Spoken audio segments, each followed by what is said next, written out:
Welcome back to my channel. I am Shilpa here. आज आपण आपली रोजच्या डब्याची अशीच एक भाजी बघणार आहोत.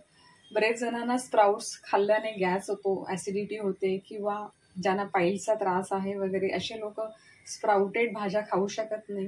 त्यांच्यासाठी अशा भाज्या ह्या छान बेस्ट ऑप्शन आहे. मला वाटतं ह्या भाज्यांचा शोध त्याच्यातूनच लागला असेल.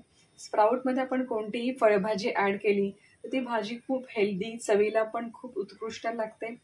तर चला तर पाहूया आज आपण ही मोड आलेली मटकी आणि फरसबीची भाजी कशी करायची आहे ती.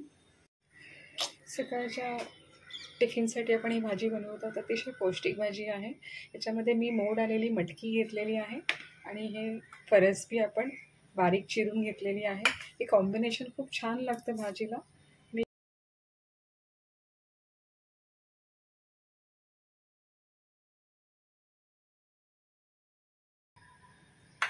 इथे मी ऑलरेडी थोडी फरसबी चिरून घेतलेली आहे. दोघांसाठी एवढी भाजी सफिशियंट आहे. मी इथे 2 मिरच्या घेतल्यात आणि 4 ते 5 लसूण पाकळ्या पण घेतल्यात आणि फोडणीसाठी कांदा चिरून घेतलेला आहे. इथे कढईत आपण ठेवली आहे आणि त्यात आपण थोडं तेल फोडणीला लागतं तेवढंच घालायचं. त्यात आपण आता हिंग घालूया थोडा.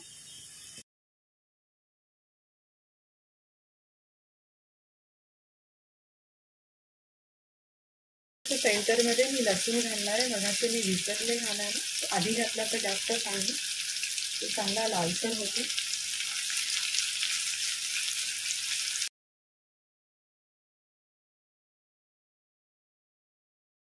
लसूण छान भाजला गेला. प्लस आपल्या मिरच्या, कांदा व्यवस्थित ट्रान्सल्युसंट झालेले आहेत. आता अशा वेळी आपण याच्यामध्ये हळद घालणार आहोत. इथल्याच त्याने तिखट थोडं कमी घातलं तरीही चालेल.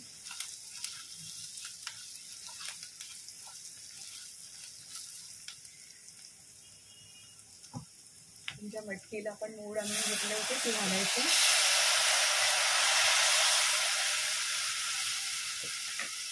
जी आपण परत चिरून घेतलेली ती घालायची.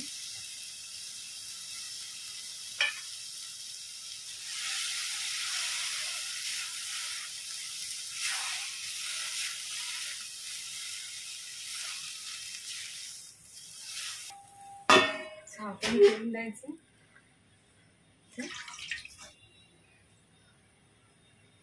ते 6 मिनिटं असं शिजू द्यायचं. झाकण उघडून बघायचंय. बऱ्यापैकी कमी झालेली आहे. त्यात मी आता 1 चमचा मीठ टाकते, 1 चमचा गोडा मसाला टाकते,